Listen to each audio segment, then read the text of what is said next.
کھوئے ہو الجھے ہو ستاروں میں، کیوں چاند میں کھوئے ہو الجھے ہو ستاروں میں، آقا کو میرے ڈھونڈو قرآن کے پاروں میں، مدنی کو میرے ڈھونڈو قرآن کے پاروں میں، جبریل امی بولے سدرا کے مکی بولے، جبریل امی بولے سدرا کے مکی بولے،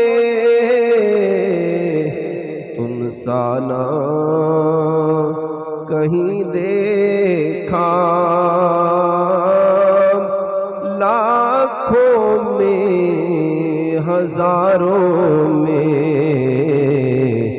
آقا تم سانا کہیں دیکھا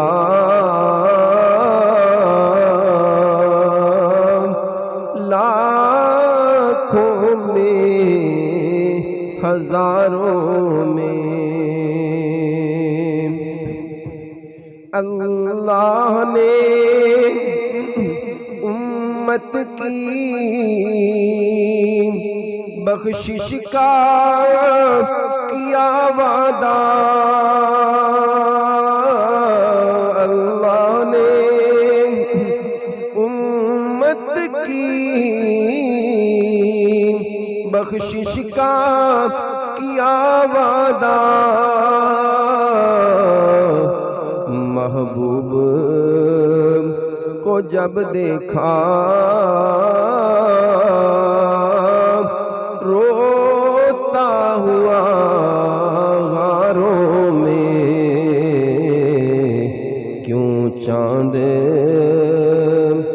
میں کھوئے ہو الجھے ہو ستاروں میں، آقا کو میرے ڈھونڈو قرآن کے پاروں میں، صلی اللہ تعالی علیہ وآلہ وصحبہ وبارک وسلم۔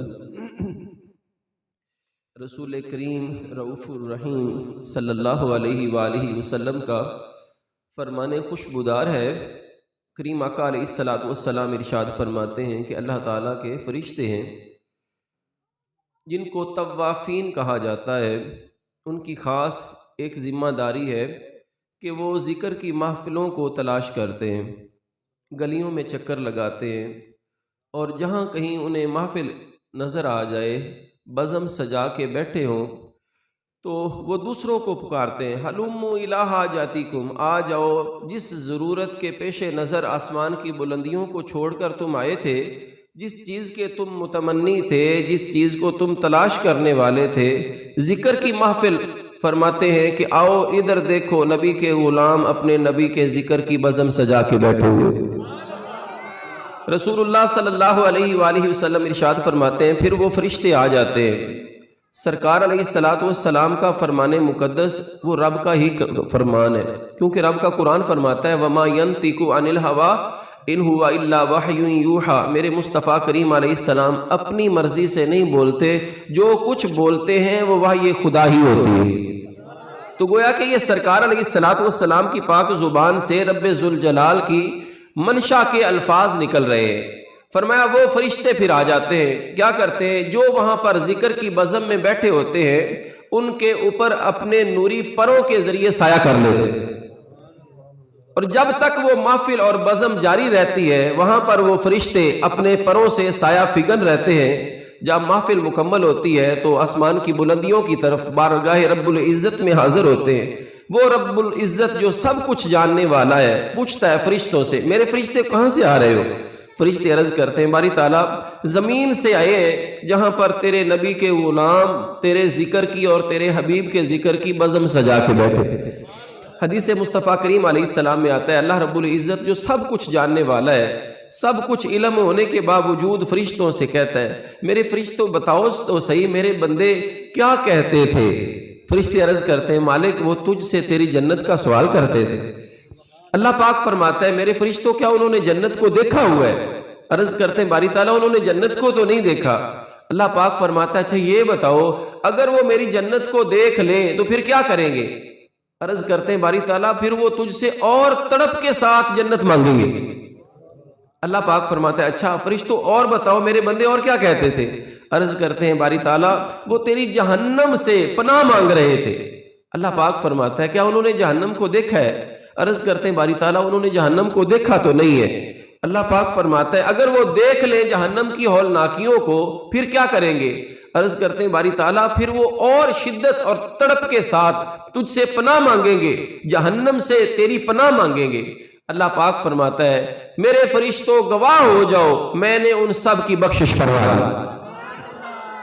اب یہ تو حدیث پاکہ، اگلا جو حصہ ہے وہ مزید کریم آقا علیہ السلام کے صدقے سے رب ذوالجلال کی کرم نوازیوں کا مظہر ہے۔ فرمایا کہ اللہ پاک پھر فرماتا ہے فرشتوں ان کی میں نے بخشش کر دی۔ فرشتے عرض کرتے ہیں باری تعالیٰ ان میں ایک بندہ ایسا بھی تھا کہ جو محفل سننے کے لیے نہیں آیا تھا بلکہ وہ تو گزر رہا تھا، اور محفل میں جو موجود لوگ تھے ان میں سے کسی کے ساتھ اس کو اپنی ذاتی کوئی غرض تھی، کوئی کام تھا، وہ تو اس انتظار میں کہ یہ محفل سننے والا اٹھے گا تو میں اپنی حاجت اس کے سامنے پیش کروں گا، جو اپنا کام ہے اس سے کرواؤں گا، وہ تو سننے کے لیے نہیں آیا تھا، بس صرف انتظار میں بیٹھا تھا۔ مالک اس کے بارے میں اللہ پاک فرماتا ہے کہ ان کے پاس جو میرا ذکر کر رہے ہوں، میرے نبی کے ذکر کی بزم میں بیٹھے ہوں، ان کے پاس بیٹھنے والا چاہے سننے کی نیت سے آیا تھا یا نہیں آیا تھا میں نے اس کی بھی بخشش فرمایا۔ ایک بزرگ تھے ان کے بارے میں آتا ہے کہ جب بھی محفل ہوتی نا، کوئی محفل وغیرہ لگتی تو وہ چلے جاتے، دن کی تھکاوٹ ہوتی لیکن آتے ضرور، بزم میں اس محفل میں آ کر چادر گھر سے لے کے آتے اور سو جاتے، محفل میں آ کے سو جاتے، لوگ محفل سنتے رہتے اور وہ سوئے رہتے۔ تو وہ ایک دن ان کو دوست نے کہا کہ یار تو گھر سے آتا ہے چادر لے کے آ جاتا ہے، یہاں پر آ کے سو جاتا ہے، سنتا نہیں ہے۔ وہ کہنے لگے یار تھکاوٹ ہوتی ہے سارے دن کی، جاگا جاتا نہیں۔ وہ کہتے پھر گھر سو جایا کر، ادھر کیوں آتا ہے؟ کہتے گھر سوؤں گا تو اکیلا سوؤں گا، یہاں پر جب نبی کا ذکر ہو رہا ہوگا، جب سننے والوں پر رحمت کی بارش برسے گی، مجھ پر چھینٹے پڑ گئے تو میری بھی بخشش ہو جائے۔ اب دیکھیں اس کی نیت کیا ہے، نیت کیا ہے کہ ایسی بزم میں آنے والا کبھی بھی خالی ہاتھ جاتا نہیں ہے، لیکن یہ ہے کہ نیت بندے کی ہو، بندہ دامن اپنا پھیلا کے آئے، اور جب کاسا سیدھا ہونا تو کریم کرم فرما کر کاسے کو بھاری دیا کرتے۔ رسول اللہ صلی اللہ علیہ وآلہ وسلم کے غلاموں، حدیث مصطفیٰ کریم علیہ السلام میں آتا ہے، فرمایا ان اللہ لا ينظر الى اجسامکم ولا الى صورکم ولکن ينظر الى قلوبکم، او کما قال النبی صلی اللہ علیہ وآلہ وسلم۔ اللہ پاک نہ تمہارے جسموں کی طرف دیکھتا ہے، نہ تمہاری صورتوں کی طرف، نہ تمہارے مالوں کی طرف، اللہ پاک تمہارے دلوں کی ستھرائی کو دیکھتا ہے۔ تو جو جس نیت سے آتا ہے اللہ پاک اس کو اس کی نیت کا ثمرہ ضرور عطا فرماتا ہے۔ اب ہر بندے کی اپنی نیت ہے، اور نیت یہ ایسی باطنی چیز ہے، کسی بندے کو پتہ نہیں ہے کون کس نیت سے بیٹھا ہے۔ یقیناً جو بندہ اس نیت سے آیا ہے کہ نبی کے ذکر کی بزم میں بیٹھوں گا رب کا کرم ہوگا، یقیناً اس پر پھر کرم ہو ہی جائے گا۔ حدیث مصطفیٰ کریم علیہ السلام میں آتا ہے، مسند امام اعظم میں حدیث پاک ہے، کریم مالک فرماتا ہے، فرمایا میں اپنے بندے کے ساتھ اس کے گمان کے مطابق پیش آتا ہوں، جو مجھ سے کرم کی خیرات کی امید رکھتا ہے پھر اس پر کرم ہو ہی جاتا ہے۔ تو رسول اللہ صلی اللہ علیہ وآلہ وسلم کے ذکر پاک کی اس بزم میں چند باتیں میں آپ کے سامنے عرض کروں گا بڑی توجہ کے ساتھ۔ کوشش یہ ہوگی اللہ پاک ہمیں عمل کی راہوں کا مسافر بنائے۔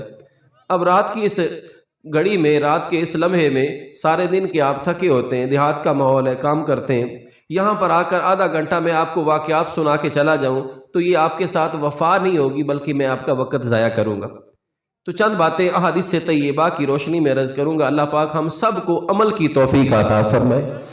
رسول اللہ صلی اللہ علیہ وآلہ وسلم کے غلاموں، کریم آقا علیہ السلام ارشاد فرماتے ہیں، وہ محبوب علیہ السلام کہ جن کی پاک زبان سے نکلنے والے الفاظ کو قرآن کہا جاتا ہے، جن کی پاک زبان سے نکلنے والے الفاظ کو حدیث طیبہ کہا جاتا ہے، آسمان و زمین کی جگہ تو بدل سکتی ہے، میرے نبی کے فرمان میں شک نہیں ہو سکتا، اور جو سرکار علیہ السلام کے فرمان میں شک کرے وہ ایمان والا نہیں ہو سکتا۔ کریم آقا علیہ السلام کے صحابی ہیں حضرت سیدنا عبد الرحمن بن عوف رضی اللہ تعالی عنہ، یہ عشرہ مبشرہ میں سے ان 10 صحابہ میں سے ہیں جن کو دنیا میں ہی اللہ پاک کے محبوب علیہ السلام نے جنت کی بشارت عطا فرمائی۔ حضرت عبد الرحمن بن عوف رضی اللہ تعالیٰ عنہ فرماتے ہیں، ان رسول اللہ صلی اللہ علیہ وآلہ وسلم، جب بھی سرکار کا نام آئے نا جی، درود پاک ضرور پڑھا کریں۔ جب بھی درود پاک سرکار کا نام آئے، درود پاک ضرور پڑھا کریں، اس لیے کہ فرمایا گیا ہے کہ سرکار علیہ السلام کا جب نام لیا جائے اور جو درود نہ پڑھے نا، اس کو بخیل اور کنجوس کہا گیا ہے۔ اب درود پاک پڑھنے میں تو خرچہ کوئی نہیں ہونا نا، یہ زبان کس لیے ہے؟ وہ بزرگ کیا فرماتے ہیں، بڑا پنجابی کے شاعر جو ہوتے تھے نا، آج کل تو لفظوں کو جوڑنے کو شاعری کہتے ہیں، پہلے جو بزرگ نعتیں لکھتے تھے ان کی الفاظ میں درد اور تڑپ بڑی ہوتی تھی۔ وہ کیا کہتے ہیں؟ فرماتے ہیں، دل یاد لئی بنایا ہے، تعریف لئی زبان، اکھیاں بنائیاں سونے دے دیدار واسطے۔ فرمایا یہ زبان رب نے دی اس لیے ہے کہ اس زبان کے ساتھ اپنے کریم نبی کی ذات پر درود پڑھا جائے۔ تو حضرت عبد الرحمن بن عوف رضی اللہ تعالیٰ عنہ فرماتے ہیں، رسول اکرم نور مجسم صلی اللہ علیہ وآلہ وسلم نے ارشاد فرمایا، ثلاث والذی نفسی بیدہ ان کنت لحالفا علیہن۔ فرمایا اے میرے نبی کے غلاموں، نبی علیہ السلام نے فرمایا اگر میں چاہوں تو 3 باتوں پر قسم اٹھاؤں تو میں اٹھا سکتا ہوں۔ فرمایا 3 باتوں پر میں قسم اٹھاؤں تو اٹھا سکتا ہوں۔ اب سرکار قسم نہ بھی اٹھائیں تو سرکار کی زبان سے نکلنے والا کلام تو رب کا کلام ہے، لیکن یہ کس لیے؟ تاکہ اہمیت مزید واضح ہو جائے، سننے والا توجہ کے ساتھ سنے اور پھر اس کو اپنانے اور اس پر عمل کرنے کی طرف رغبت لائے۔ محبوب علیہ السلام فرماتے 3 باتیں ایسی ہیں اگر میں ان پر قسم بھی اٹھاؤں تو اٹھا سکتا ہوں، یعنی ان میں کسی قسم کا شک نہیں ہو سکتا۔ عرض کی بندہ نواز وہ کون سی 3 چیزیں؟ محبوب علیہ السلام نے ارشاد فرمایا، لا ينقصن مال من صدقۃ فتصدقوا۔ فرمایا میرے غلاموں، جو بندہ رب کے نام پر خرچ کرتا ہے، فرمایا میں قسم اٹھاتا ہوں کہ اس کے رزق میں تنگی نہیں آ سکتی۔ جو صدقہ و خیرات کرتا ہے اس کے رزق میں کبھی بھی تنگی نہیں آ سکتی۔ ظاہری طور پر تو ایسے ہی ہوتا ہے، کسی کے پاس اگر 500 روپے ہے، اس میں سے 100 روپیہ اگر وہ مسجد کے گلے میں ڈال دیتا ہے، باقی کتنے رہ گئے؟ 400 رہ گیا۔ ظاہری طور پر تو 400 ہے، لیکن رب کا قرآن کیا فرماتا ہے؟ مثل الذین ینفقون اموالهم فی سبیل اللہ کمثل حبۃ انبتت 7 سنابل فی کل سنبلۃ 100 حبۃ واللہ یضاعف لمن یشاء واللہ واسع علیم۔ فرمایا جو رب کے نام پر خرچ کرتے ہیں ان کی مثال ایسے ہے جس طرح کہ ایک دانہ ہو زمین میں ڈالا، اس سے پھر 7 سٹے نکلے، 7 اس سٹوں میں ہر سٹے میں 100 دانہ ہے۔ فرمایا ایک دانے سے 7 پودے نکلے، 7 سٹے لگے اور ہر سٹے میں 100 دانے، ایک کی بجائے کتنے ملے جی؟ 700 ملے۔ فرمایا ایک خرچ کرو گے اللہ پاک 700 گنا دے گا، واللہ یضاعف لمن یشاء۔ فرمایا یہ تو صرف ایک سمجھانے کے لیے بات ہے، جس کو اللہ پاک چاہتا ہے بے حساب عطا فرما دیتا۔ تو رب تعالیٰ کے نام پر خرچ کرنے والے کے رزق میں کبھی تنگی نہیں آ سکتی۔ میرے نبی علیہ السلام نے اس کی سند عطا فرما دی ہے۔ دوسری بات، محبوب کریم علیہ السلام ارشاد فرماتے ہیں، وَلَا يَعْفُو عَبْدٌ عَنْ مَظْلِمَةٍ يَبْتَغِي بِهَا وَجْهَ اللَّهِ إِلَّا زَادَهُ اللَّهُ بِهَا عِزًّا يَوْمَ الْقِيَامَةِ او كما قال النبی صلی اللہ علیہ وسلم۔ دوسری چیز فرمایا کہ میں قسم بھی اٹھانا چاہوں تو اٹھا سکتا ہوں، یعنی اتنی پختہ اور اتنی مضبوط بات سرکار علیہ الصلوۃ والسلام فرما رہے ہیں. فرمایا کہ وہ اتنی مضبوط بات ہے اور اتنی یقینی بات ہے کہ قسم بھی اٹھاؤں تو اٹھا سکتا ہوں. وہ کون سی ہے؟ فرمایا اگر کسی پر کوئی ظلم کرے، وہ مظلوم ہو، مظلوم ہونے کے باوجود رب کی رضا کے لیے وہ معاف کر دے، فرمایا اس معاف کرنے والے کو اللہ پاک قیامت والے دن سارے جہان کے سامنے عزتوں کا تاج پہنائے. او کما قال النبی صلی اللہ علیہ وآلہ وسلم. ظاہری طور پر برادریوں میں ایسے ہوتا ہے، اگر کسی کے ساتھ کوئی اونچ نیچ ہو جائے، دوسرے جو ہوتے ہیں اس کا دل کر رہا ہوتا ہے کہ میں معاف کر دوں، لیکن ساتھ والے جو دوسرے ہوتے ہیں وہ کہتے ہیں کہ اگر تو جھک گیا نا، تو جھک گیا تو لوگ کیا کہیں گے کہ تو نے آگے سے جواب ہی نہیں دیا. لیکن اسے یہ پتہ نہیں ہوتا کہ اگر یہاں پر رب کی رضا کے لیے معاف کیا تو پھر کیا ہوگا، سارے جہان کے سامنے قیامت والے دن اللہ پاک عزتوں کے تاج عطا فرمائے. اور ایک اور حدیث پاک میں آتا ہے جو بندہ رب کی رضا کے لیے معاف کر دے، اللہ پاک اس کی عزت میں دنیا میں بھی اضافہ عطا فرما دیتا ہے. لیکن یہاں پر یہ یاد رکھنی، عاجزی کرنی ہے اس کے سامنے جو عاجزی کو سمجھتا ہو، جو عاجزی کے مفہوم کو سمجھتا ہو اس کے سامنے عاجزی کرنی ہے. اگر کوئی متکبر سامنے کھڑا ہو تو اس کے سامنے عاجزی نہیں ہے، بلکہ فرمایا گیا التکبر مع المتکبر عجز، جو متکبر ہو اس کے پنجے کو توڑ دینا یہی عاجزی ہوتی ہے. کبھی بھی جو کفر ہوتا ہے، کفر کے سامنے بندہ ڈٹ جائے، وہاں پر کٹ جائے، جھکے نہ، یہی عاجزی ہے. تو عاجزی وہاں پر ہے جو عاجزی کے مفہوم کو سمجھنے والا ہو. صحابہ کرام رضی اللہ تعالیٰ عنہ کی سیرت کو پڑھتے ہیں تو ان کی سیرت طیبہ کا خلاصہ کیا نکلتا ہے؟ فرمایا کہ ان کی سیرت طیبہ کا خلاصہ یہ ہے، ہو حلقہ درویشاں تو بریشم کی طرح نرم، ہو بزم حق و باطل تو فولاد ہے مومن. فرمایا کہ اگر ایمان والوں کے ساتھ کوئی بیٹھا ہو، اپنوں کے ساتھ بیٹھا ہو تو ریشم سے زیادہ نرم ہوتا ہے، لیکن اگر کفر کے سامنے اور دین کے دشمنوں کے سامنے کھڑا ہو تو فرمایا فولاد سے بھی زیادہ سخت ہو جانا یہ ایمان والے کا تقاضا ہے. دوسری چیز یہ فرمایا جو بندہ مظلوم ہونے کے باوجود رب کی رضا کے لیے معاف کرے، اللہ پاک اس کو قیامت والے دن اس کی عزت میں اضافہ فرمائے گا. تیسری بات فرمایا وَلَا يَفْتَحُ عَبْدٌ بَابَ مَسْأَلَةٍ إِلَّا فَتَحَ اللَّهُ عَلَيْهِ بَابَ فَقْرٍ. یہ آج کل بڑا عام ہو گیا، شاید دیہاتوں میں تو کم ہوگا، شہروں میں یہ تو عام مصیبت ہے. فرمایا محبوب کریم علیہ السلام نے جو بندہ بغیر وجہ کے لوگوں کے آگے ہاتھ پھیلائے گا، بھکاری بنے گا، اپنے آپ کو سائل اور منگت بنائے گا، صرف کیا ہے اس کا کاروبار ہے، اس کی عادت ہے، جس طرح کہ آپ بس سٹاپ پہ چلے جائے، ایک اترتا ہے دوسرا آ جاتا ہے، ایک اترتا ہے دوسرا آ جاتا ہے. اگر کوئی حقیقی طور پر حقدار ہو تو اس کا ہم انکار نہیں کر رہے، کیونکہ اس کے بارے میں تو فرمایا گیا وَأَمَّا السَّائِلَ فَلَا تَنْهَرْ، اگر سائل آئے تو اس کو جھڑکنا نہیں. لیکن جو لوگ ان کا پیشہ بن گیا مانگنے والا، محبوب علیہ الصلوۃ والسلام نے فرمایا میں قسم اٹھا کے فرماتا ہوں، سرکار نے فرمایا کہ اگر قسم بھی اٹھاؤں تو اٹھاؤں، فرمایا کہ جو بندہ بغیر وجہ کے لوگوں کے آگے ہاتھ پھیلاتا ہے وہ کبھی بھی وہ جو ہے وہ خوشحال نہیں ہو سکتا، وہ ہمیشہ مانگت ہی رہے گا، کبھی اس کے رزق میں برکت نہیں آ سکتی، اس لیے کہ اس نے رب کو چھوڑ کر مخلوق کو اپنا سب کچھ سمجھا ہوا. منگتیاں کوڑوں منگن والا رہندا سدا ہاتھ خالی، او کی دیوے یار محمد جیڑا آپ سوالی. تو یہ تین کام جی، پہلا کام کیا سرکار علیہ السلام نے فرمایا صدقہ دینے سے مال میں کمی نہیں آتی. نمبر 2 فرمایا کہ کوئی بندہ مظلوم ہونے کے باوجود رب کی رضا کے لیے معاف کرے گا، اللہ پاک اس کی عزت میں اضافہ فرمائے گا. اور تیسری بات محبوب علیہ الصلوۃ والسلام نے فرمایا کہ جو بندہ اپنے اوپر سوال کا دروازہ کھولتا ہے، مانگت بنتا ہے، مانگنے کی عادت بناتا ہے، وہ کبھی بھی خوشحال نہیں ہو سکتا، وہ ہمیشہ ذلت والی زندگی گزارتا. اور یہاں تک نبی علیہ الصلوۃ والسلام کا فرمان مقدس ہے جو بندہ جان بوجھ کر مانگتا ہے، حالانکہ اس کی حاجت نہیں ہے، کاروباری ہے، پیشہ ور ہے، مانگتا ہے تو وہ ایسے ہی ہے جس طرح کہ جہنم کے انگارے اکٹھے کر رہا ہے. تو ایسے بندے کو دینے والا بھی بعض اوقات مسجدوں میں آ جاتے ہیں مانگنے کے لیے، دیہاتوں میں تو کم آتے ہیں، شہروں میں تو پھر عام ہوتے ہیں. مسجد میں جو بندہ کھڑے ہو کر سوال کرے، فرمایا جو دینے والا ہے وہ بھی گناہ گار، جو دینے والا ہے وہ بھی گناہ گار، اس لیے کہ وہ مسجد میں رب تعالیٰ کا گھر جو تھا وہاں پر تو آ کر حضرت سیدنا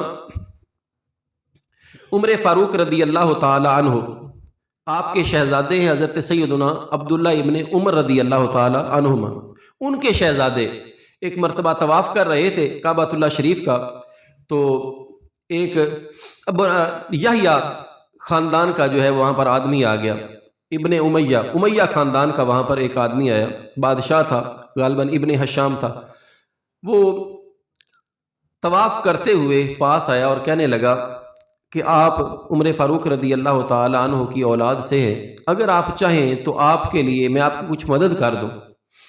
انہوں نے بڑے غیرت مندانہ انداز سے دیکھا اور فرمایا کہ تجھے شرم نہیں آتی کہ رب کے کعبہ کے پاس کھڑے ہو کر تو کہتا ہے کہ تو میری مدد کرے گا؟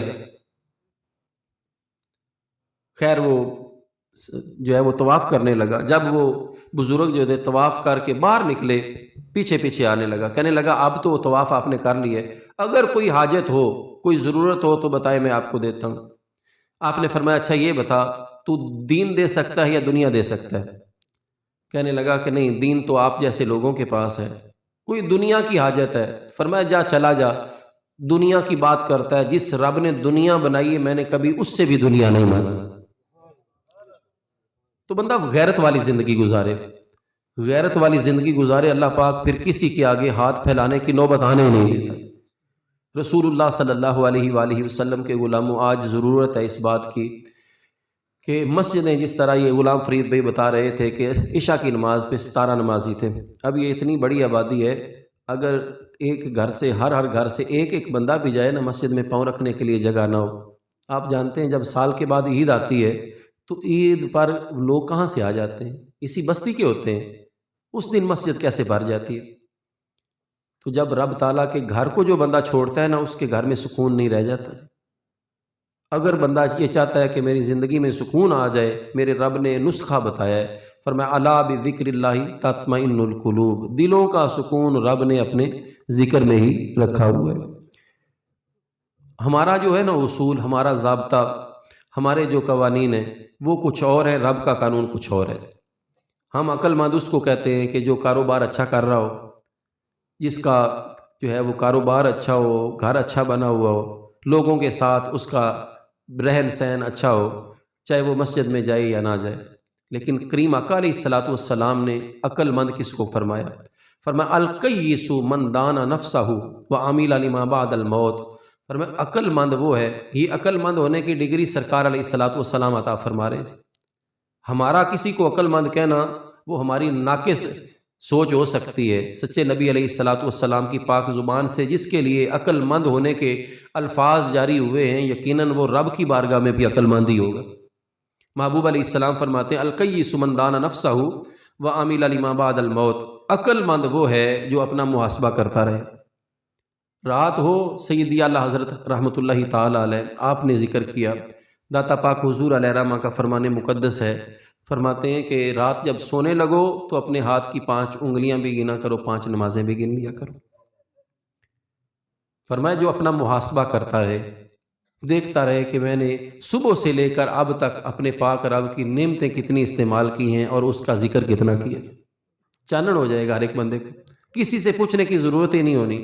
بندہ خود اپنے من میں جھانکے گا نا جی، تو خود اپنا آپ گواہی دے گا کہ تو بڑا بے وفا ہے، اس کریم رب نے تو تجھ پر اتنے کرم کیے لیکن تو نے اس کے ساتھ، تو نے اس کے کتنے حکام کو مانے۔ اس لحاظ سے آج وقت ہے ہمارے پاس، وہ بزرگ فرماتے ہیں نا آج سا بھی نے تے کھلے راہ بھی نے، آج سانس ہیں، ورنہ غوث پاک علیہ رحمہ فرماتے ہیں کہ اگر تمہیں قبروں والوں کی آوازیں سنائی دے نا، فرمایا جب بستیوں سے اذان آتی ہے قبروں والے سنتے ہیں اور بستیوں کی طرف منہ کر کے روتے ہیں اور کہتے ہیں لوگوں نماز پڑھ لو، آج ہم نماز یہاں پر نہیں پڑھ سکتے۔ اِنَّا إِلَيْنَا إِيَابَهُمْ ثُمَّ إِنَّا عَلَيْنَا حِسَابَهُمْ، رب کا قرآن ہے، فرمایا تم نے ہماری طرف پلٹ کے آنا ہے اور ہم نے تمہارا حساب لینا ہے۔ اس لحاظ سے کوشش کریں، نماز کی پابندی کریں، نماز کے بغیر سکھ نہیں ہے۔ جو بندہ یہ کہے نا کہ نماز نہ پڑھوں تو سکھ آ جائے، وہ بندہ اپنے آپ کو جھوٹے دلاسے دے رہا ہے۔ کوشش کریں سارا کچھ وقت نماز کے لیے، یہ نہ کہیں کہ میں کام کر رہا ہوں، بلکہ کام کو یہ کہہ دیں کہ میں نے نماز پڑھنی۔ میرے ایک دوست ہیں، بازار میں ان کی دکان ہے، وہ کہنے لگے کہ ہمارا کہتے ہیں کہ معمول ہے، باپ بیٹا دونوں دکان پہ ہوتے ہیں، ان کی یہ دکان ہے، یہ جو ہوتا ہے گارمنٹس وغیرہ ہوتے ہیں، بنینے وغیرہ ہوتے ہیں اس طرح کا۔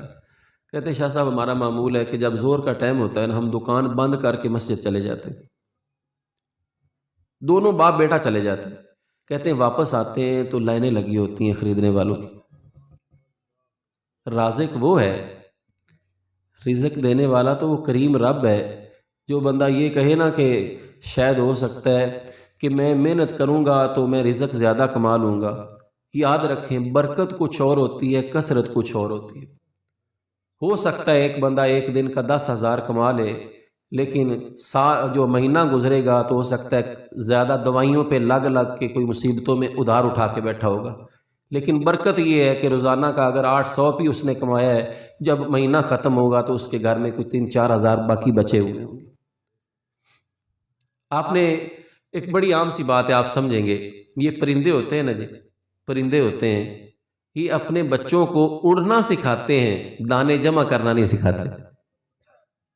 اپنے بچوں کو پرواز کرنا، اڑنے کا طریقہ سکھا دیتے ہیں۔ جب اڑنا ان کو آ گیا پھر اپنی روزی وہ تلاش کاری لیتے ہیں۔ اسی طرح اگر انسان اپنی اولاد کو اچھی تربیت دے دے، ان کو نبی علیہ الصلوۃ والسلام کے طریقے پہ چلنا سکھا دے، ہم نے مر جانا ہے، سب نے مرنا ہے، لیکن یہ ہے کہ اگر ان کو نبی علیہ السلام کی شریعت کا پاسدار بنا گئے تو مرنے کے بعد قبروں میں بھی ہمیں سکون ملتا رہے۔ محبوب علیہ الصلوۃ والسلام کی حدیث طیب ہے، ہر جمعرات کو بھی روحوں کو اجازت دی جاتی ہے، وہ اپنے گھروں میں پلٹتی ہیں اور دروازے کے پاس کھڑے ہو کر کہتی ہیں، گھر والوں ہمارے لیے بھی صدقہ و خیرات کرو، ہم بھی تمہارے درمیان رہ کے گئے۔ یہ باتیں میں اس لیے عرض کر رہا ہوں، کئی اولادیں ایسی ہوتی ہیں کہ ماں باپ کے بعد ماں باپ کو بھول جاتے ہیں۔ یہ کل کی میں بات ایک سن رہا تھا، یہ اولڈ ہاؤس ہوتے ہیں نا جی، جہاں پر ماں باپ بوڑھے ہو جائیں تو ان کو وہاں پر داخل کروا دیتے ہیں۔ حالانکہ یہ ماں باپ تو وہ تھے، فرمایا مشکوٰۃ شریف میں حدیث پاک ہے کہ جس گھر میں ماں باپ ہوں وہاں پر جنت کے 2 دروازے کھلے ہوئے، اگر ایک چلا گیا تو ایک دروازہ بند ہو جائے گا، دوسرا گیا تو دونوں دروازے بند ہو گئے۔ تو وہ ماں باپ کہ جن کا گھر میں ہونا باعث برکت تھا، یہود و نصارہ کی سوچ پہ ہمارے عارف والا میں بھی اولڈ ہاؤس بنا ہوا، وہاں پر بھی بوڑھے ماں باپ کو لوگ جا کے جمع کرواتے ہیں۔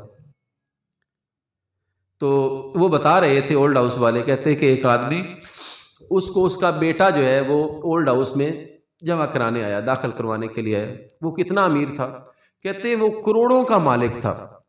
اپنے وقت میں یہ جو جہاز وغیرہ پائلٹ وغیرہ اڑاتے ہیں، کہتے کہ وہ کسی پوسٹ پر تھا، اس کی لاکھوں کی جو ہے وہ تھی تنخواہ، اس نے کافی سارے بنگلے بھی بنائے اپنے بیٹے کے لیے، گاڑیاں، سارا کچھ۔ لیکن کیا ہوا، جب وہ بوڑھا ہوا تو اکلوتے بیٹے نے باپ کو اولڈ ہاؤس میں آ کے داخل کروا دیا۔ کہتے کچھ دن گزرے تو تنہائی تو پھر تنہائی ہوتی ہے، اس نے کہا کہ میرے بیٹے کو فون کرو۔ وہ اولڈ ہاؤس کا جو آنر تھا اس نے بلایا، اس نے کہا کہ تیرا باپ تجھے بلا رہا ہے۔ اس نے فون پہ کہا کہ میں آج مصروف ہوں، آؤں گا۔ کہتے کچھ دنوں کے بعد وہ آیا تو وہ باپ پاؤں میں گر پڑا، کہنے لگا بیٹا منت مان، مجھے گھر لے چل، مجھے گھر لے چل۔ کہتے ہیں پھر بھی وہ کیا کہتا کہ بابا میں سارا دن کام پہ رہتا ہوں، گھر میں تو اکیلا بیٹھا رہے گا، یہاں پر دیکھ اور بھی تیری عمر کے کافی سارے، تو کیا کرے گا گھر۔ کہتے ہیں وہ باپ روتا رہ گیا لیکن وہ واپس چلا گیا۔ یہ کہانی نہیں ہے، یہ حقیقت ہے، اس ملک کی حقیقت ہے۔ کہتے پھر کچھ دنوں کے بعد وہ بیمار ہو گیا۔ کہتے ہیں اس نے کہا کہ میرے بیٹے کو بلاؤ، چلو میں آخری مرتبہ اپنے بیٹے کو دیکھ ہی لوں۔ کہتے میں نے اس کو کال کی، وہ کہنے لگا آج تو کمپنی کی طرف سے مجھے کام بڑے زیادہ ہیں، میں آؤں گا۔ کہتے ہیں کہ 2-3 دن گزرے، وہ اس کا باپ فوت ہو گیا۔ کہتے جب فوت ہوا تو ہمارے پاس نمبر اس کا لکھا ہوا تھا، اس کو کال کی کہ تیرا باپ فوت ہو گیا ہے۔ تو کہنے لگا کہ میں اصل میں ہماری کوئی کمیٹی آئی ہوئی ہے کمپنی کی، تو ان کے ساتھ میں مصروف ہوں، آپ تدفین کر دیں، مجھے نمبر دے دینا باپ کی قبر کا، میں فاتحہ شریف پڑھتا رہوں گا۔ وہ کہہ رہا تھا، کہتے 9 سال گزر گئے، آج تک وہ آیا کوئی نہیں ہے۔ وجہ کیا بنی؟ وجہ یہی بنی کہ اولاد کو اس نے دنیا تو پڑھائی تھی، دین کوئی نہیں پڑھایا تھا۔ اس کو پیسہ جمع کرنے کا طریقہ تو سکھایا تھا، ماں باپ کے حقوق کو نہیں سکھائے تھے۔ اگر ماں باپ کا ادب احترام اور ماں باپ کے حقوق سکھائے گا تو وہ میرے نبی کا دین ہی سکھائے گا۔ تو اس لحاظ سے آج وقت ہے، ان اولاد کی تربیت فرمایا گیا ہے، کسی باپ نے اپنے بیٹے کو جو سب سے بہترین تحفہ دیا ہے وہ اچھی تربیت ہے۔ اگر ان کی تربیت اچھی ہو گئی تو ہمارے مرنے کے بعد بھی قبریں آباد رہیں گی، لیکن اگر یہ دنیا دار بن گئے تو مرنے کے بعد قبروں میں بھی سکون کوئی نہیں۔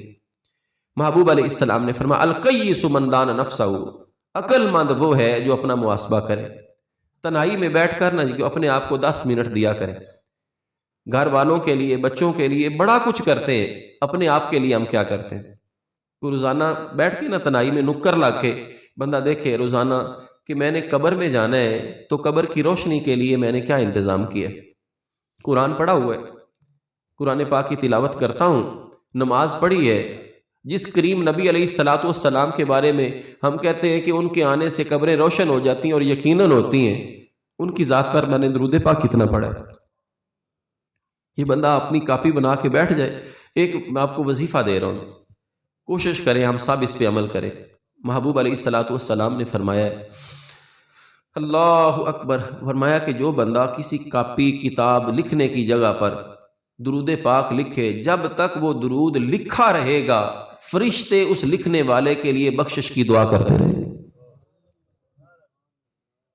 حضرت امام ابو زرعہ رازی رحمۃ اللہ تعالی علیہ، ان کے بارے میں امام ابو حفص رحمۃ اللہ تعالی علیہ روایت فرماتے ہیں، اور امام ابو زرعہ رازی جو تھے یہ اتنے پائے کے عالم ہیں، امام بخاری رحمۃ اللہ تعالی علیہ کے پائے کے ہیں۔ جوانی میں ان کو 6 لاکھ حدیثیں یاد تھی۔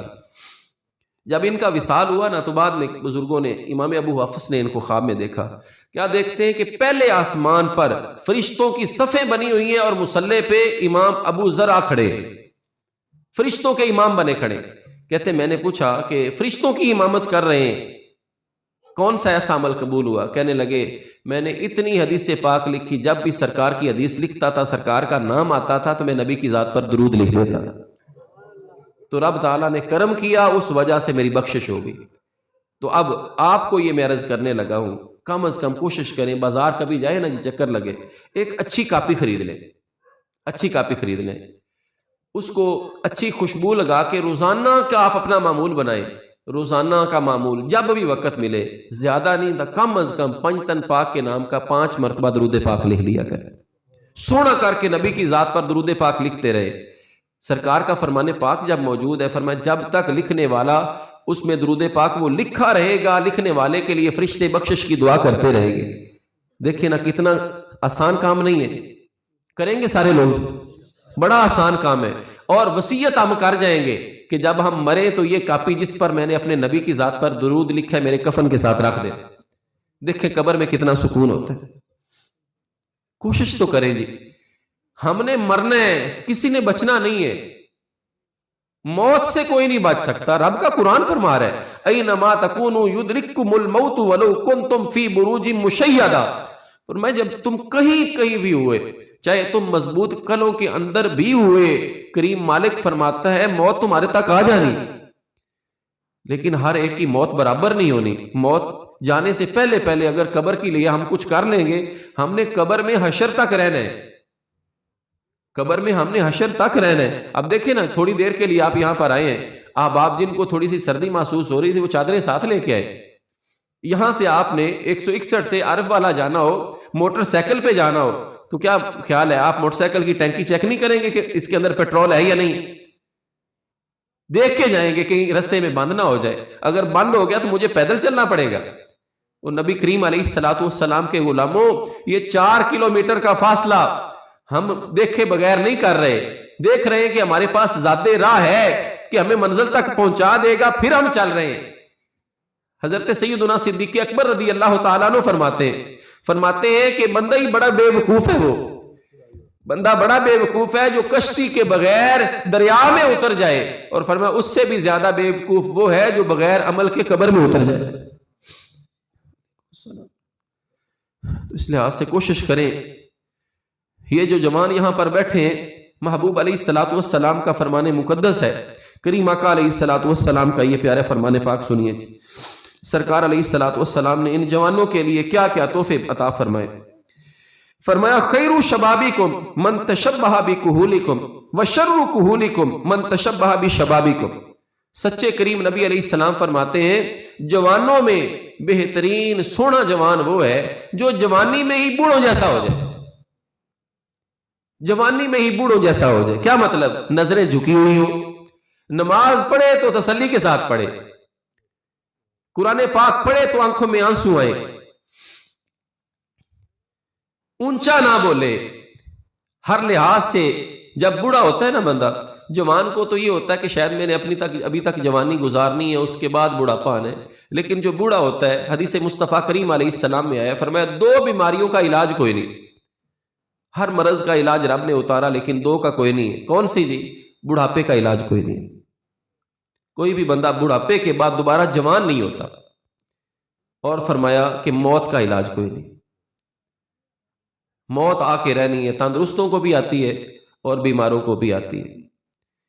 یہ کل پرسوں کی بات ہے، شاید میں نے آپ کو بتایا پرسوں کی، جب یہ جس رات مبشر کی شادی تھی جی، اسی دن جنازہ تھا. یہ 143. ایک دوست، جس طرح آپ محفل میں بیٹھے نا، اسی طرح محفل میں بیٹھا رہا. اس کا نام تھا سعید ناز. محفل میں اسی طرح تندرست بالکل. اس کے ساتھ میری ملاقات ہے، گولڑا شریف کا وہ مرید تھا. تو محفل میں بیٹھا رہا. محفل ہو گئی، اس کے بعد ایک دوسرے کے ساتھ وہ لنگر وغیرہ بھی کھاتے رہے، اپنے کزنوں کے پاس، دوستوں کے پاس بیٹھا رہا. محفل ختم ہوئی، اس کے بعد گھر چلے گئے. عشاء کے بعد سو گیا. رات 12 بجے کے نزدیک سویا ہوا تھا. دل گھبرایا، جلدی سے اٹھ کر کمرے سے باہر آیا. اپنے صحن میں، یہ ہوتا ہے نا بعض اوقات صحن ہو تو چھوٹی سی بنی سی بنی ہوتی، اس بنی پہ آ کے بیٹھتے ہی گر گیا. گھر والی پیچھے دوڑ کے آئی کہ پتہ نہیں کیا، سویا اٹھ کے باہر چلا گیا. اس نے آ کر دیکھا تو وہ گر گیا. وہ گھر والی دوڑی دوسرے کمرے کی طرف اس کے بھائی کو اٹھانے کے لیے کہ باہر تو نکل، تیرے بڑے بھائی کو کیا ہو گیا. وہ آیا ہے، اس نے اٹھایا تو بندہ فوت ہوا پڑا. یہ ہے ہماری اوقات. اب اس نے تو سوچا بھی نہیں ہوگا کہ صبح اٹھنا ہے یا صبح قبر میں ہونا ہے. اس لحاظ سے ابھی ہمارے پاس وقت ہے. یہ واقعہ کوئی ہم اخبار کی بات بیان نہیں کر رہے، یہ آپ کے پڑوس میں جو گاؤں ہے، یہ پرسوں کی بات ہے. تو اس لحاظ سے کسی کی موت کو دیکھ کر جو بندہ، یہ پیغام ہے، یہ قاصد ہے، یہ رب تعالیٰ کی طرف سے بھیجے ہوئے یہ پیغام دینے والے ہیں. اٹھتے ہوئے جنازے، کھدتی ہوئی قبریں اور بازاروں میں بکتے ہوئے کفن بھی اگر ہماری آنکھیں نہ کھول سکے تو پھر کب کھلیں گی؟ حضرت مولا علی پاک رضی اللہ تعالیٰ عنہ فرماتے ہیں، اگر تجھے لوگوں کے جنازوں کو دیکھ کر بھی غفلت سے جاگ نہ آئی تو موت کے جھٹکے آ کر تجھے جگا لیں گے. تو آج وقت ہے، قسم بخدا ہم نے مرنا ہے. اور پتہ نہیں قیامت تک ہم نے قبروں میں رہنا ہے. مسلمان ہونے کے ناطے یہ ہمارا عقیدہ ہے کہ مرنے کے بعد ایسا نہیں ہے کہ بندہ ختم ہو جاتا ہے، بلکہ اب پوری زندگی ہے آگے، جس کو عالم برزخ کی زندگی کہتے ہیں، قبر کی زندگی ہے. جو یہاں پر ستھری زندگی گزاریں گے ان کی قبروں کی زندگی بڑی خوشی کی ہے. لیکن جنہوں نے اس زندگی میں اللہ اور اس کے رسول کے فرامین کو بھلائے رکھا، پھر قبروں میں بڑی پریشانی آ جاتی. کتنے ہی احباب یہاں پر، کوئی ایسا فرد بیٹھا ہے جس کے گھر سے جنازہ نہ اٹھا ہو؟ اب یہاں پر جتنے افراد بیٹھے، کوئی ہاتھ کھڑا کر سکتا ہے کہ کسی کا جس کے گھر سے جنازہ نہ اٹھا ہو؟ کوئی ایسا نظر نہیں آئے گا. اگر وہ جنازے اٹھ گئے تو ہمارے بھی اٹھنے. محبوب کریم علیہ السلام نے فرمایا، جب کوئی فوت ہو جاتا ہے، فرمایا کہ جب تم اس کو لے کے قبر کی طرف جا رہے ہوتے ہو، اگر وہ نیک ہوتا ہے تو وہ کہتا ہے جلدی کرو، لے چلو. اس لیے کہ وہ منتظر ہے کہ آج جن کے لیے ساری زندگی کہتے رہے، جن کی اڈیک میں رہے کہ کبھی تو وقت آئے نا، جن کے لیے آنکھیں بنائی تھیں ان کا جلوہ زیبا نظر آئے. اب کیا ہوتا ہے؟ اب تم دفن کر کے آ جاتے ہو، وہ کریم آ جاتے ہیں. لیکن اگر زندگی گزاری ہے ان کی نافرمانیوں میں، اقبال رحمت اللہ تعالی علیہ کیا فرماتے ہیں؟ تو غنی از ہر دو عالم من فقیر، روز محشر عذر ہائے من پذیر، گر تومی بینی حسابم ناگزیر، از نگاہ مصطفیٰ پنہاں بگیر. فرمایا کہ اے مالک، تو بے نیاز ہے، تجھے کسی کی حاجت نہیں ہے، تو غنی از ہر دو عالم، میں تیرا محتاج بندہ ہوں۔ روز محشر عذر ہائے من پذیر، کریم مالک قیامت والے دن میرے عذروں کو قبول کر لینا۔ گر تمی بینی حسابم ناگزیر، اور اگر میرا حساب لینا ناگزیر ہو ہی جائے، ضروری میرا حساب لینا ہی ہو، مالک ایک کرم ضرور کرنا، اپنے مصطفیٰ کے سامنے میرا حساب نہ لینا، ان کے سامنے میرا حساب نہ لینا، کس منہ کے ساتھ کھڑا ہوں گا سامنے۔ تو نبی علیہ الصلوۃ والسلام کے غلاموں، آج وقت ہے۔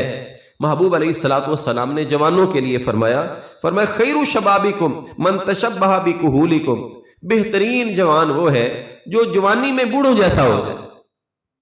اور اگلے الفاظ وشر کہولکم من تشبہ بشبابکم، اور جو عمر رسیدہ ہو، بوڑھا ہو، فرمایا بدترین وہ ہے جو بڑھاپے میں بھی جوان بننے کی کوشش کرے، جوانوں کی طرح وہ اپنے بالوں کو سیاہ کرنے۔ بعض لوگ ہوتے وہ خضاب لگا کے اپنے سفید بالوں کو سیاہ کر رہے ہوتے، حالانکہ کریم آقا علیہ الصلوۃ والسلام کا فرمان مقدس ہے، مفہوم حدیث پاک ہے کہ جس بندے کے ایمان کی حالت میں سفید بال آ گئے، رب تعالیٰ اسے عذاب نہیں دے گا۔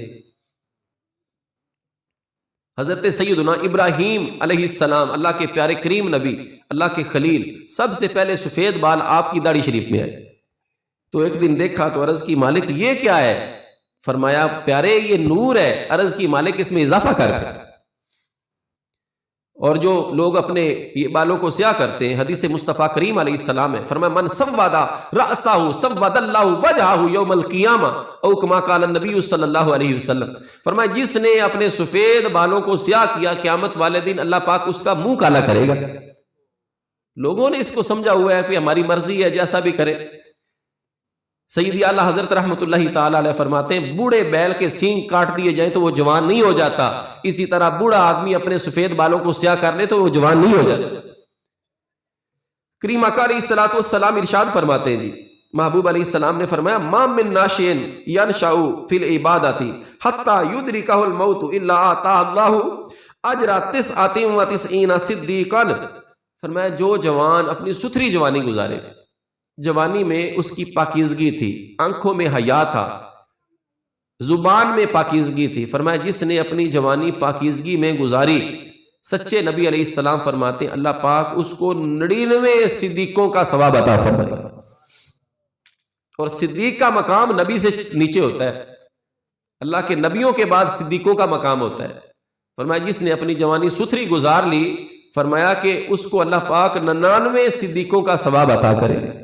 ایک اور حدیث پاک سنیے، کریم آقا علیہ السلام کے پیارے صحابی حضرت عقبہ بن عامر رضی اللہ تعالیٰ عنہ فرماتے ہیں آج خاص طور پر نوجوان حضرات جب بھی دیکھیں، آپ دیکھیں گے کہ اکیلے بیٹھے پھر بھی موبائل ہے، گھر میں اپنے ماں باپ کے پاس بیٹھے پھر بھی موبائل ہے۔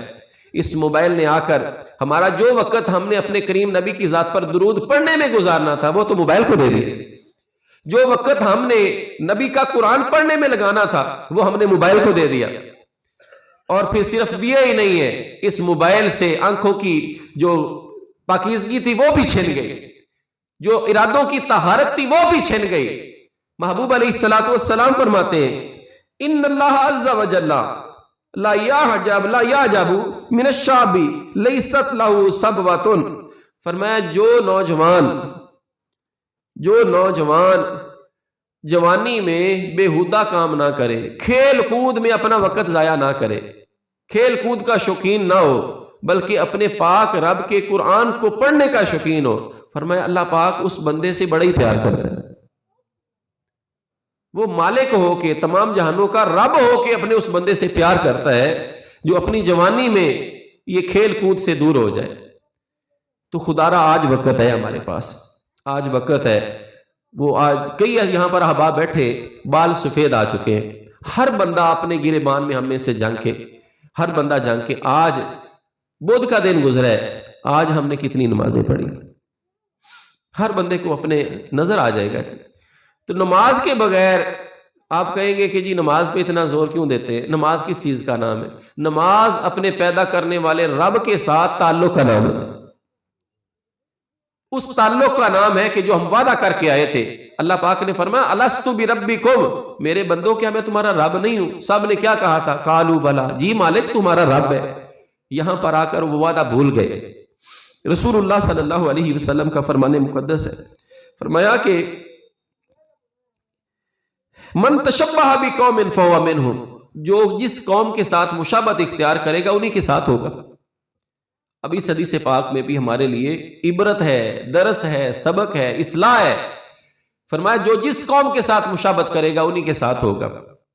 نبی کے غلاموں یہ تو بتاؤ، ہم آج ہمارے بچے جو ہے اگر وہ پینٹ شرٹ پہنے تو یہ لباس تو میرے نبی کا نہیں ہے، یہ تو سرکار علیہ الصلوۃ والسلام کا دیا ہوا لباس نہیں تھا۔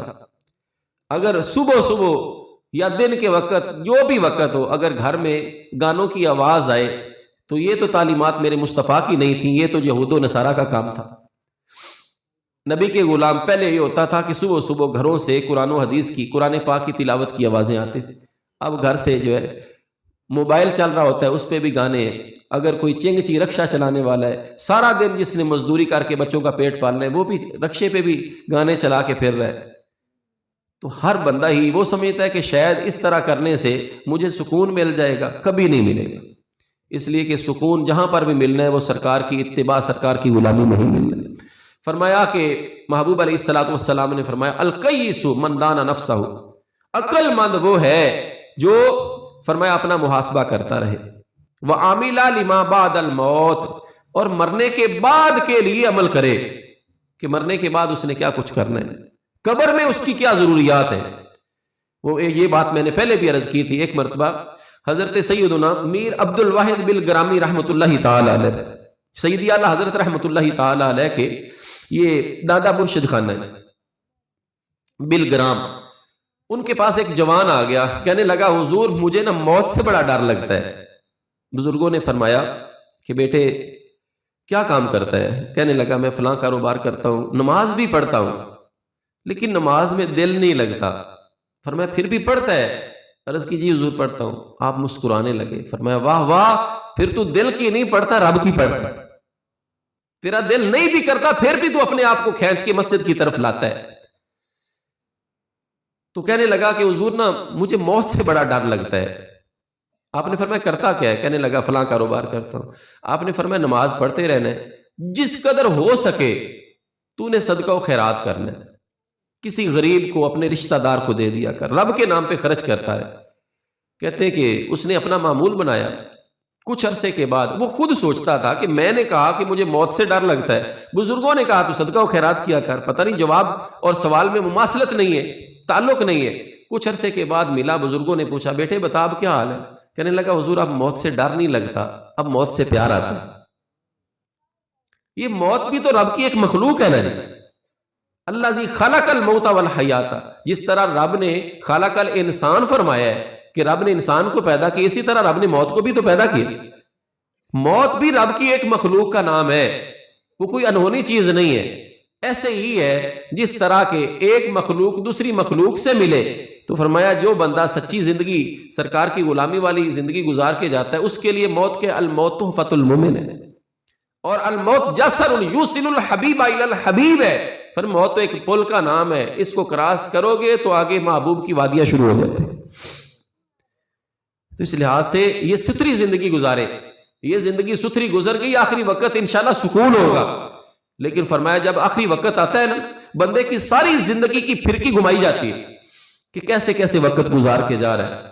محبوب علیہ الصلوۃ والسلام فرماتے ہیں اگر تمہیں پتہ چل جائے جو میں جانتا ہوں، تم اپنے مردوں کو دفنانا چھوڑ دو۔ جو قبروں میں حالات ہوتے ہیں، اس لحاظ سے آپ کہیں گے جی میلاد پاک کی محفل میں ایسی باتیں، اور سرکار کے غلاموں ساری زندگی بس یہی ہم نے کہتے رہنا ہے کہ اونچے ہاتھ کرو اور نعرے لگاؤ، سرکار کی تعلیمات کی طرف کس نے آنا ہے؟ محبوب علیہ الصلوۃ والسلام نے فرمایا عقل مند یہ ہے، القیس من دان نفسہ وعمل لما بعد الموت، عقل مند وہ ہے کہ جو اپنا محاسبہ کرے اور تیاری کرے مرنے کے بعد والی زندگی کی۔ دوسرے مقام پر رب ذوالجلال کا قرآن ہے، فرمایا یا ایھا الذین آمنوا اتقوا اللہ ولتنظر نفس ما قدمت لغد واتقوا اللہ ان اللہ خبیر بما تعملون۔ فرمایا ایمان والو اللہ سے ڈر جاؤ، ہر جان کو دیکھنا چاہیے کہ اس نے اپنے کل کے لیے کیا کیا، اپنے کل کے لیے اس نے کیا کمایا۔ کتنے ایسے نوجوان جو کہتے تھے بس کل نماز شروع کرتے ہیں، پھر ان کی کل قبروں میں آئی۔ اللہ رسول کو وقت دیتے ہیں جی ہم بس کل کوئی نماز شروع کر، اس جمعے سے نماز شروع ہو جانی، حالانکہ ہوتا یہی ہے کہ پھر وہ جمعے گزرتے رہتے ہیں، وہ آ نہیں سکتا۔ اس لحاظ سے اس کا طریقہ کیا ہے؟ نماز پڑھنے کی طرف رغبت ہو جائے، اس کا طریقہ کیا ہے؟ اس کا طریقہ یہ ہے کہ اپنے آپ کو جی وضو کر کے آمادہ کر کے مصلی پہ بیٹھ کے اپنے پاک رب کے حضور رو کے دعا کرے، مالک بٹکا ہوا ہوں، مہربانی فرما اپنے در پہ حاضری کی توفیق دے۔ قسم با خدا دیکھیں پھر آپ سوئیں گے، صبح نماز کے وقت آپ کو جگانے کے لیے سائیں آ جائے، لیکن ہم نے کبھی تڑپ کے ساتھ دعا ہی نہیں مانگی۔ جس بندے کا وہ تو بے نیاز رب ہے، اس کو ہماری حاجت نہیں ہے، ہمیں اس کی ضرورتیں ہیں، ہم اس کے مانگت ہیں۔ وہ تو تمام جہانوں کا پالنے والا رب ہے، اس سے کوئی نہ بھی مانگے تو فرمایا گیا ہے تو اس کی تو بادشاہی میں کوئی کمی نہیں ہے۔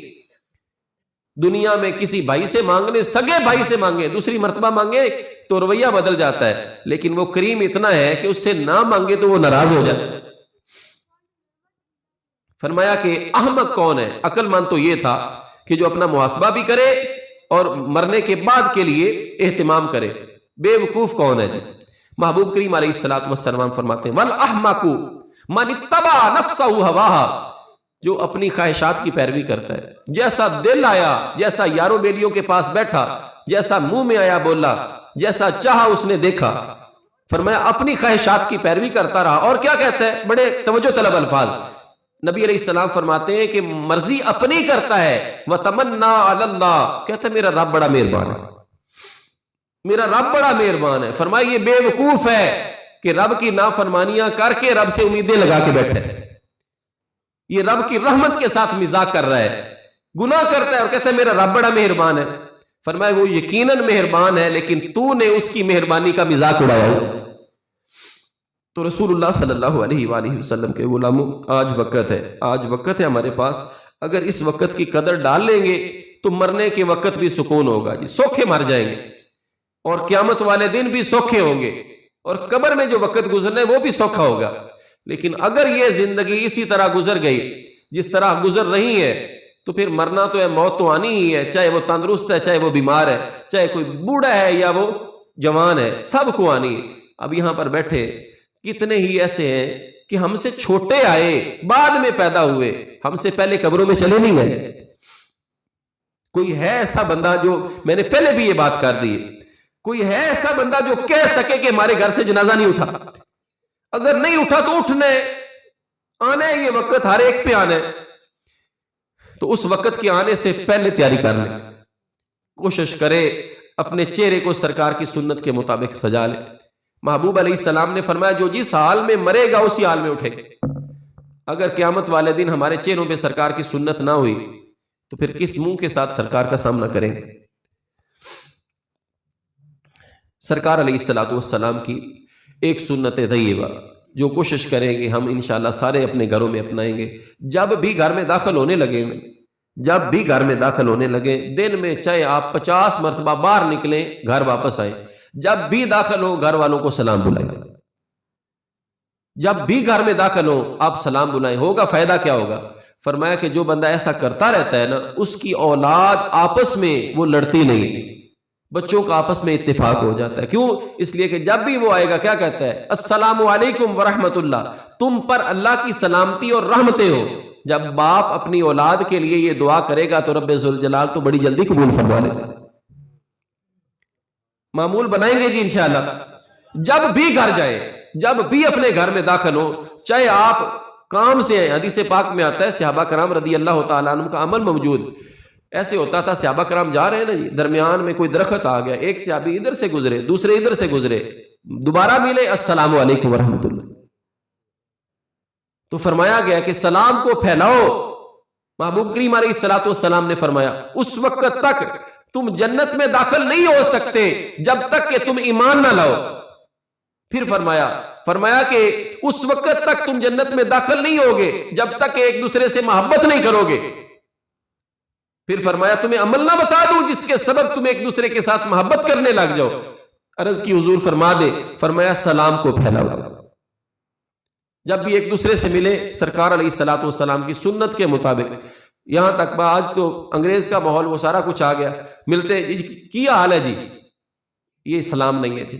جو سرکار علیہ السلام کا سنت طریقہ ہے اس کے مطابق السلام علیکم ورحمۃ اللہ تعالی، فرمایا جو بندہ سلام بلاتا ہے اس پر 90 رحمتیں نازل ہوتی ہیں. جو پہل کرتا ہے سلام بلانے کی اس کو 90 رحمتیں نازل ہوتی ہیں، اس پر 90 نیکیاں، 90 کا اجر ملتا ہے، اور جو جواب دیتا ہے اس کو 10 کا ملتا ہے. تو ہر بندے کو کوشش یہ کرنی چاہیے کہ وہ پہل کرے تاکہ اس کو زیادہ سے زیادہ ثواب حاصل ہو جائے. اسی طرح کوشش کرے اپنی نگاہوں کو جھکا کے چلے. جو بندہ، جو جوان اپنی نگاہوں کو جھکاتا ہے اللہ پاک اس کی عزت میں اضافہ فرما دیتے. اپنی نگاہوں کی پاکیزگی کا سامان کرے. رسول اللہ صلی اللہ علیہ وسلم کے ایک صحابی سرکار کی بارگاہ میں حاضر ہوئے، عرض کی حضور مجھے کوئی وظیفہ بتائیں کہ میری دعائیں قبول ہونے لگ جائیں. نبی علیہ الصلوۃ والسلام نے بڑا ہی سادہ سا وظیفہ بتایا، فرمایا کہ اپنی روزی کو پاکیزہ کر لو، رزق پاکیزہ ہوگا، دعائیں قبول ہوتی رہیں گی. جو بندہ کسی کا حق کھائے اور پھر کہے کہ دعائیں قبول ہوں، ایسا نہیں ہو سکے گا. اس لحاظ سے کوشش کرے جو اپنے بچوں کو کھلائے اس کے لیے بڑی احتیاط کے ساتھ کہ کہیں کسی کا لقمہ گھر میں نہ آ جائے. رسول اللہ صلی اللہ علیہ وآلہ وسلم کے غلاموں، وہ بے نیاز رب ہے، وہ بے نیاز رب ہے کہ کسی کا حق مارنے والا کبھی بھی سکھی نہیں رہ سکتا. اندر ایک مرتبہ پھر وہ اپنی ہلچل مچائے رکھتا ہے کہ کسی نے اگر کسی کا حق مارا ہوا ہے اس وقت تک سکون حاصل نہیں ہوتا جب تک کہ بندہ ادا نہیں کر لیتا. کوشش کرے، نماز کی پابندی کریں گے انشاءاللہ، قرآن پاک کی تلاوت، نماز کی پابندی. مسجد کو جو بندہ آباد رکھتا ہے نا اس کا گھر آباد رہتا ہے. اور اس وقت جو حالات ہیں آپ جانتے ہیں، فلسطین کے جو حالات ہیں، وہ 20,000 شہادتیں دے کے بھی اب بھی کہہ رہے ہیں ہم اپنے رب کی رضا پہ راضی ہیں. اگر کسی نے سچے ایمان والے کسی نے دیکھنے ہونا جی تو وہ فلسطین کے مسلمان، وہ حماس کے وہ شہزادے ہیں، وہ القسام برگیڈر کے وہ نوجوان ہیں کہ گولیوں کی بوچھاڑ میں بھی وہ نماز جماعت کے ساتھ پڑھ رہے ہیں. ان سے پوچھئے کہ آزادی کی قدر و قیمت کیا ہے. یہاں وطن عزیز پاکستان میں ہمارے لیے تو 5 وقت آپ مسجد میں جائیں، جمعہ کے دن جامعہ مسجد میں جائیں، کوئی پابندی نہیں ہے، بڑی خوشی کے ساتھ آپ بڑے اہتمام کے ساتھ جا سکتے ہیں. لیکن وہاں کے حالات جب وہ جمع ہو جاتے ہیں مسجد میں تو وہ یہودی بعض اوقات مسجد میں نماز کے دوران ہی ان کو گولیوں سے بھون دیتے ہیں. نماز تلواروں کے سائے میں پڑھنا کچھ اور ہے اور اس طرح عام ماحول میں پڑھنا کچھ اور ہے. تو اس لحاظ سے اپنی اس زندگی کی قدر ڈالیں، یہ بڑی قیمتی چیز ہے. یہ زندگی ملتی ایک مرتبہ، دوبارہ ملنی کوئی نہیں. اللہ پاک نے قرآن پاک میں فرمایا آفا حسبتم انما خلقناکم عبثا وانکم الینا لا ترجعون. فرمایا تم نے کیا گمان کیا ہوا ہے کہ ہم نے تمہیں بے فائدہ ہی پیدا کر دیے اور تم نے ہماری طرف پلٹ کے نہیں آنا. فرمایا یہ تمہاری بھول ہے، آنا ہے تم نے پلٹ کے، پھر کیا ہونا ہے، پھر ہم نے تم سے حساب لینا ہے. کریم مالک اپنے حساب سے بچائے، اپنے کرم کا معاملہ فرمائے، لیکن اپنی زندگی کو سیدھے رستے پر ڈالیں. نماز کی پابندی کریں. جس دن نماز نہ پڑھے نا، ایک بزرگ تھے ان کا آنکھوں کا آپریشن ہوا، ڈاکٹر نے کہہ دیا کہ جی آپ نے 3 دن تک نا سجدہ نہیں کرنا زمین پہ، کہیں آنکھوں کی بینائی جو ہے آپریشن خراب نہ ہو جائے. 3 دن تک نماز انہوں نے کیا اشارے کے ساتھ پڑھی اور روٹی نہ کھائی. بچوں نے کہا ابا جی ڈاکٹر نے سجدہ کرنے سے منع کیا تھا، کھانے سے تو منع نہیں کیا تھا. وہ رو پڑے، کہنے لگے پتر جڑے رب نو سجدہ نہیں کر سکدا اندیاں نعمتاں کھاون لگیا شرم آندی ہے. لا تسألن یومئذ عن النعیم. فرمایا تم سے ضرور بھی ضرور پوچھا جائے گا جو ہم نے تمہیں نعمتیں دی تھیں ان کی قدر کیا ڈال کے آئے ہو. تو یہ جوانی بہت بڑی نعمت ہے، یہ زندگی بہت بڑی نعمت ہے. آج بھی بلاوا آ رہا ہے، کیا جی ہم تو مائل با کرم ہیں، کوئی سائل ہی نہیں، راہ دکھلائیں کسے، کوئی راہ روے منزل ہی نہیں، کوئی قابل ہو تو ہم شانے کئی دیتے ہیں، ڈھونڈنے والوں کو دنیا بھی نہیں دیتے. پاک رب ذوالجلال نے فرمایا لقد کان لکم فی رسول اللہ اسوۃ حسنہ. تمہارے لیے میرے محبوب علیہ السلام کی سیرت طیبہ بہترین نمونہ ہے، بہترین نمونہ ہے جی. سرکار علیہ السلام کے قدموں پہ چلیں گے تو منزل کیا ہوگی؟ منزل جنت ہے. اور اگر سرکار علیہ السلام کے در سے پھرے، تیرے در سے جو یار پھرتے ہیں در بدر یوں ہی خار پھرتے، ذلت اور رسوائی مقدر. تو نماز کی پابندی کریں. نماز میرے پاک نبی کی آنکھوں کی ٹھنڈک ہے.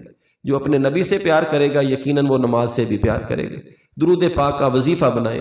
میں بارہا یہ بات عرض کرتا ہوں جو بندہ درود پاک پڑھتا رہے قسم باخدا ہو نہیں سکتا کہ وہ منزل تک نہ پہنچے۔ درود پاک پڑھنے والا کبھی محروم آج تک رہا نہیں اور نہ رہ سکتا ہے، اس لیے کہ درود پاک پڑھنے سے نبی علیہ السلام کا قرب ملتا ہے۔